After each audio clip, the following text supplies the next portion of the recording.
ஒரு corporate presentation எடுத்தாங்க. அது ஒரு பெரிய அச்சீவ்மெண்ட் நான் நினைக்கிறேன். அது மட்டும் இல்லாம கம்பெனியோடைய ஹையஸ்ட் அவார்டை வந்து அவங்க வாங்கினாங்க. என் அம்மாவோட வாங்கினேன் அப்படின்னு அவங்க சொன்னாங்க. இந்த அவார்டு வாங்கும்போது அவங்க அம்மாவை கூப்பிட்டு ஸ்டேஜ்ல வந்து நின்று அது ஒரு மாதிரி ஒரு நல்லா இருந்தது.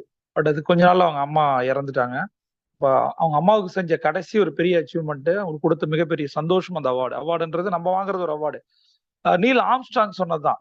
நிலாவுல கால் வைக்கும் போது எனக்கு இது ஒரு சாதாரண காலடி, ஒரே ஒரு ஸ்டெப் தானே நடக்கிற மாதிரி, ஒரு பாத்ரூம்ல வாக்கிங் போற மாதிரி தானே, சரியா அந்த மாதிரி ஏதாவது ஒண்ணு. பட் எனக்கு ஒரு சாதாரண ஸ்டெப், இது மனித குலத்துக்கே ஒரு மாபெரும் சாதனை அப்படின்னு சொன்னான். நான் ஒரே ஒரு ஸ்டெப் தான் எடுத்து வைக்கிறேன், இது மனித குலத்துக்கே ஒரு மாபெரும் சாதனை. அது மாதிரி அந்த பொண்ணு வாங்கினது ஒரு அவார்டு. அம்மாவுக்கு வந்து ரொம்ப ரொம்ப சந்தோஷம், எல்லா மக்களுக்குமே சந்தோஷம். ஒரு ஹவுஸ் ஒய்ஃபுடைய சக்சஸ் ஸ்டோரி நம்ம கேட்டோம்.